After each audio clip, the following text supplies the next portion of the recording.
welcome back to Rajuna TV. Buat kamu yang baru di channel ini, jangan lupa like, subscribe, dan kasih komen.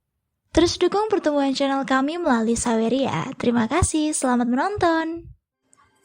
Hai kawan Rajuna TV, apa kabar? Semoga kamu dalam keadaan sehat dan bahagia ya. Hari ini kita mau menceritakan kisah Raja Naga Erakapata. Yuk simak baik-baik ceritanya. Dahulu kala ada seekor raja naga yang bernama Erakapata. Pada salah satu kehidupannya lampau selama masa Buddha Kasapa, Erakapata telah menjadi seorang biku untuk waktu yang lama. Selama kelahiran sebagai biku, Erakapata memiliki rasa gelisah atau kukuca karena ia telah melakukan pelanggaran-pelanggaran kecil selama ia menjadi petapa. Dan ia terlahir sebagai seekor naga. Dahulu ketika sedang naik perahu di sungai Gangga, ia memegang tumbuhan yang tumbuh di tepi sungai. Tetapi ia tidak segera melepasnya sehingga bersamaan dengan melajunya perahu, tanaman itu menjadi rusak. Merusak tanaman adalah pelanggaran kecil winaya kebikuan atau pelanggaran pacitya. Seharusnya saat itu ia mengakui kesalahannya, namun hingga menjelang kematiannya, biku Erakapata tidak melakukan pengakuan. Oleh sebab itu, kegelisahan timbul dalam dirinya. Akibat pikiran yang kacau ini pada saat menjelang ajal, maka ia terlahir kembali menjadi naga. Sebagai seekor naga, ia menunggu munculnya seorang Buddha baru.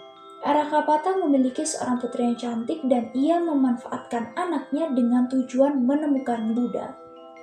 Ia membuat putrinya terkenal sehingga siapapun yang mampu menjawab pertanyaan sang putri berhak menikahinya. Sebanyak 2 kali dalam sebulan, Erakapata membuat putrinya menari di udara terbuka dan mengumandangkan pertanyaannya. Ngomong-ngomong nih ya, dulu kala itu kalau yang namanya naga bisa mengubah wujudnya menjadi manusia. Wah, keren banget ya. Selanjutnya,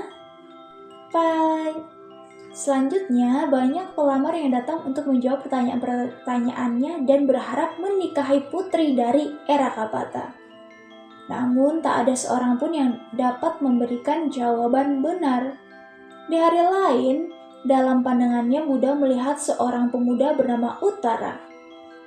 Buddha mengetahui bahwa si pemuda akan mencapai tingkat kesucian Sotapati. Saat itu si pemuda dalam perjalanannya untuk bertemu dengan putri Erakapata. Buddha menghentikannya dan mengajarinya bagaimana menjawab pertanyaan-pertanyaan yang akan diberikan.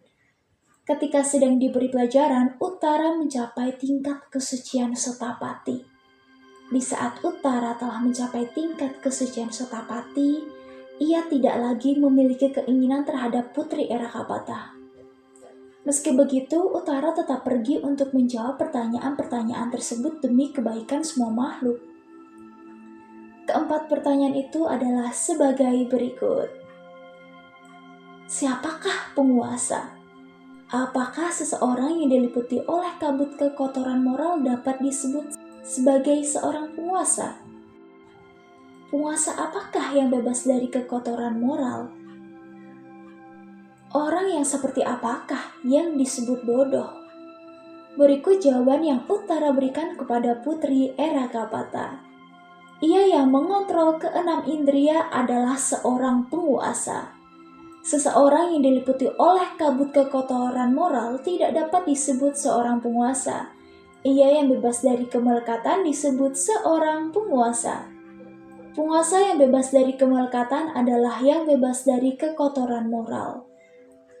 Seseorang yang menginginkan kesenangan-kesenangan hawa nafsu adalah yang disebut bodoh. Mendapat jawaban yang benar, Putri Naga mengucapkan dengan keras pertanyaan-pertanyaan yang berhubungan dengan arus hawa nafsu. Kehidupan berulang-ulang, pandangan-pandangan salah dan kebodohan, dan cara mereka menanggulanginya. Uttara pun menjawab pertanyaan-pertanyaan ini seperti yang diajarkan oleh Buddha. Ketika Erakapata mendengar jawaban-jawaban ini, ia tahu bahwa seorang Buddha telah muncul di dunia ini. Kemudian Erakapata meminta kepada Uttara untuk mengantarkannya di hadapan Buddha. Saat melihat Buddha, Erakapata menceritakan kisahnya sebagai biku selama masa Buddha Kasapa.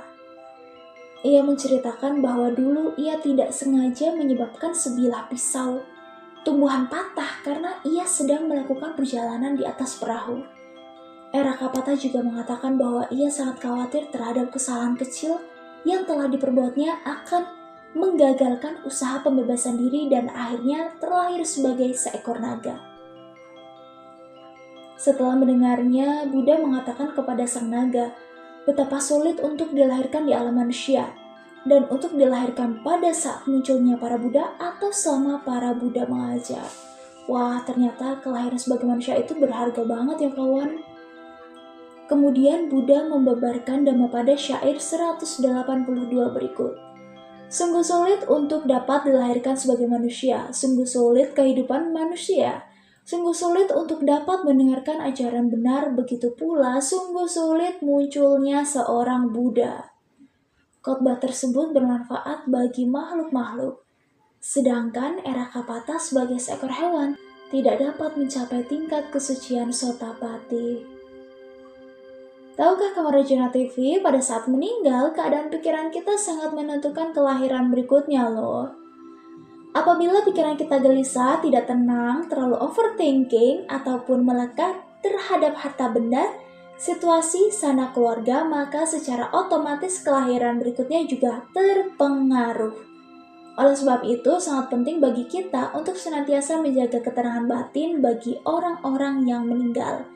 Misal dengan membacakan sutta dari Parita yang berkaitan tentang melepas. Atau kita juga bisa melatih ketenangan batin sejak masih hidup. Misal dengan sering berdana, sering melepas, dan juga berlatih meditasi. Jangan lupa kasih komentar kamu tentang kisah Raja Naga Erakapata ini ya. Sampai jumpa di video berikutnya. Bye-bye.